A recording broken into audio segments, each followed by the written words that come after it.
Hello जी, अस्सलाम वालेकुम my YouTube family. कैसे हैं आप सब लोग? उम्मीद करती हूँ कि आप सब ठीक होंगे, मज़े में होंगे, अपने अपने घरों में खुशबाश होंगे। तो वेलकम करती हूँ आप सबको एक ब्रांड न्यू व्लॉग पे। तो आज मैं फिर से आप लोगों की खिदमत में हाजिर हुई हूँ अपने डेली रूटीन शेयर करने के लिए। तो आज मैं आप लोगों के साथ कुकिंग शेयर करूंगी और अपनी बेडरूम की डीप क्लीनिंग करने वाली हूँ। तो आखिर तक जुड़े रहें और हमारे साथ।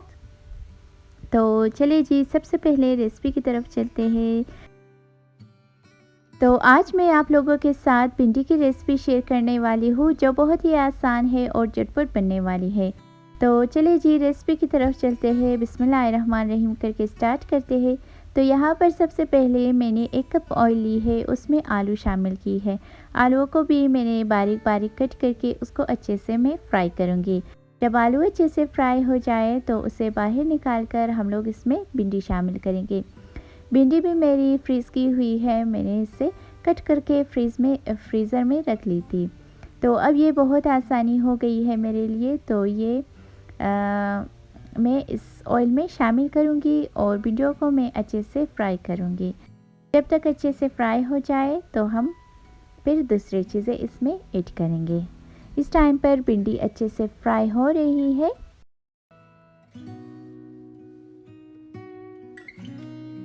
तो भिंडी भी अच्छे से फ्राई होने के बाद अब हम भिंडियों को भी अलग करेंगे। तो उसी ऑयल में हम लोग लहसुन अदरक का पेस्ट 1 टेबलस्पून शामिल करेंगे और इसे अच्छे से फ्राई करेंगे। तो साथ ही साथ इसमें हम लोग सब्ज़ मिर्च भी शामिल करेंगे और इसे भी लहसुन अदरक के साथ अच्छे से फ्राई करेंगे। जब ये दोनों चीज़ें अच्छे से फ्राई हो जाए तो हम इसमें 3 से 4 अदद टमाटर शामिल करेंगे। टमाटरों की भी हम थोड़ी बुनाई करेंगे। तो साथ ही साथ स्पाइसेस भी ऐड करेंगे। तो यहाँ पर मैंने कश्मीरी लाल मिर्च 1 टेबलस्पून ली है, हल्दी हाफ़ टी स्पून और सुर्ख मिर्च मैंने हाफ़ टी स्पून ली है, साथ में नमक हाफ़ टी स्पून।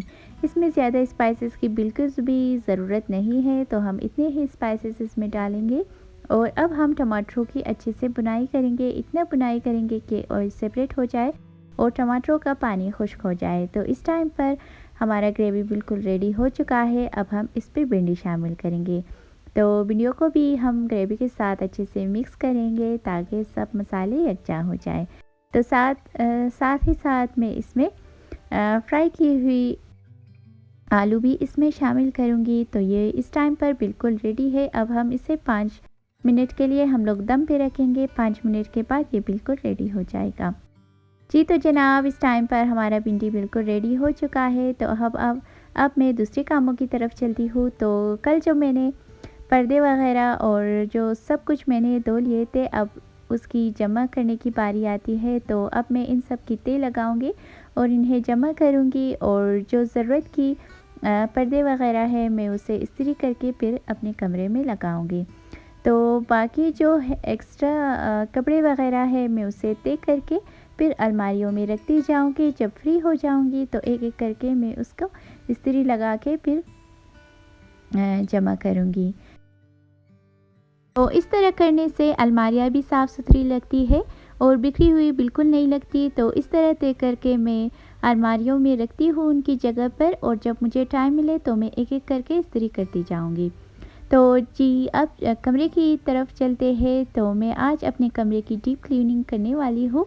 तो सर्दियों से पहले डीप क्लीनिंग की जाए तो बहुत अच्छा होता है। तो अभी मैं सबसे पहले मैं अपनी दीवारों को अच्छे से साफ़ करूँगी ताकि जो मिट्टी वगैरह उस पर है वो सब ख़त्म हो जाए।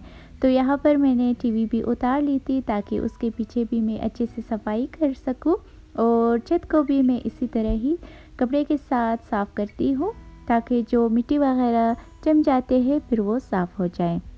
अच्छे से दीवारों को साफ़ करने के बाद अब मैं थोड़े से पानी में लिक्विड डिशवॉशर डालकर अच्छे से दीवारों को अच्छे से साफ़ करती हूँ। तो बाद में नम कपड़े के साथ भी इसको अच्छे से साफ़ करती हूँ। तो इस तरह साफ़ करने से दीवारें बहुत साफ़ सुथरी हो जाती है, क्योंकि बच्चे अपने हाथों को दीवारों पे मलते रहते हैं, इसीलिए दीवारें बहुत गंदी हो जाती है। तो वक्तन फ़वक्तन हमें साफ़ करना पड़ता है। तो इसी तरह मैं दीवारों को साफ़ सुथरा कर लेती हूँ। तो दीवारों को अच्छे से साफ़ करने के बाद अब हम खिड़कियों की तरफ आते हैं, तो खिड़कियों को भी मैं अच्छे से साफ़ करूँगी।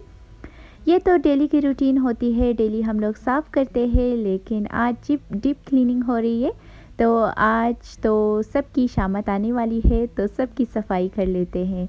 तो यहाँ पर भी मैं खिड़कियों को अच्छे से साफ़ करूँगी।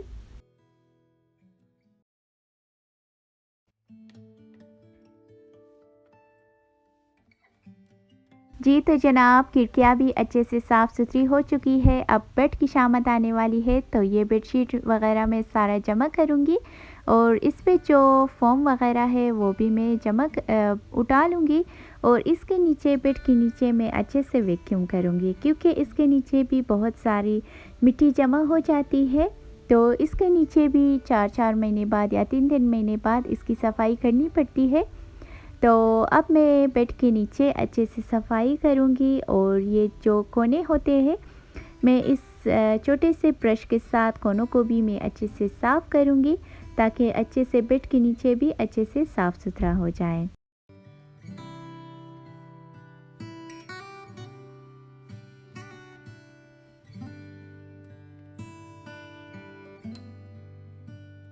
तो इस टाइम पर बेड के नीचे अच्छे से वैक्यूम कर ली है मैंने। अब इसके ऊपर हम लोग बेड वुड रखेंगे, तो ये भी रखकर हम इसके ऊपर फिर इसकी फ़ोम को रखेंगे।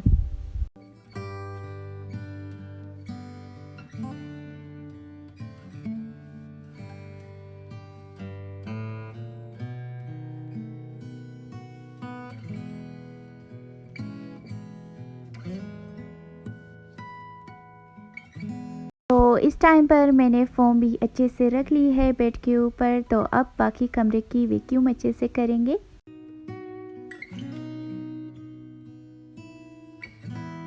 तो इस तरह से मैं कोनों को भी अच्छे से वैक्यूम करूँगी और कालीन के नीचे भी मैं अच्छे से वैक्यूम करती जाऊँगी। साथ ही साथ इस तरह करने से बहुत साफ़ सुथरा हो जाता है, तो इसी तरह पूरे कमरे को मैं वैक्यूम करूँगी।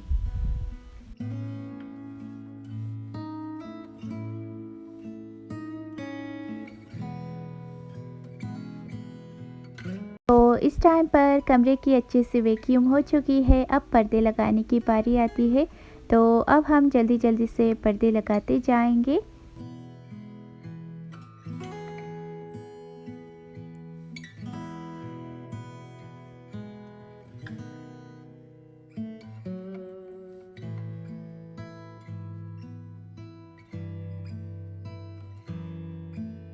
तो पर्दे भी लग चुके हैं, अब हम बेडशीट की तरफ आते हैं।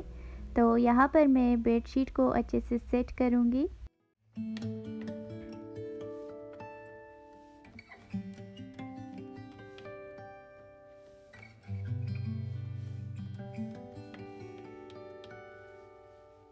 तो इस टाइम पर बेडशीट भी सेट हो चुकी है, अब हम कुशन और तकिए वगैरह रखेंगे। तो इस टाइम पर मैंने तकिए वगैरह भी रख ली है, अब हम कंफर्टर को सेट करेंगे। तो कंफर्टर को सेट करने के बाद अब हमारा बेड बिल्कुल रेडी हो चुका है। तो इस टाइम पर काम करते करते रात हो चुकी थी, अब मेरा कमरा बिल्कुल साफ़ सुथरा हो चुका है। तो ये थी आज की मेरी व्लॉग। उम्मीद करूँगी कि आज की ये व्लॉग आपको ज़रूर पसंद आई होगी। अगर पसंद आई है तो प्लीज़ लाइक शेयर और कमेंट ज़रूर कीजिएगा और चैनल को भी ज़रूर सब्सक्राइब कीजिए। खुश रहिए और दूसरों में खुशियाँ बांटें। अपनी दुआओं में हमेशा हमें भी याद रखिए। अल्लाह हाफिज़।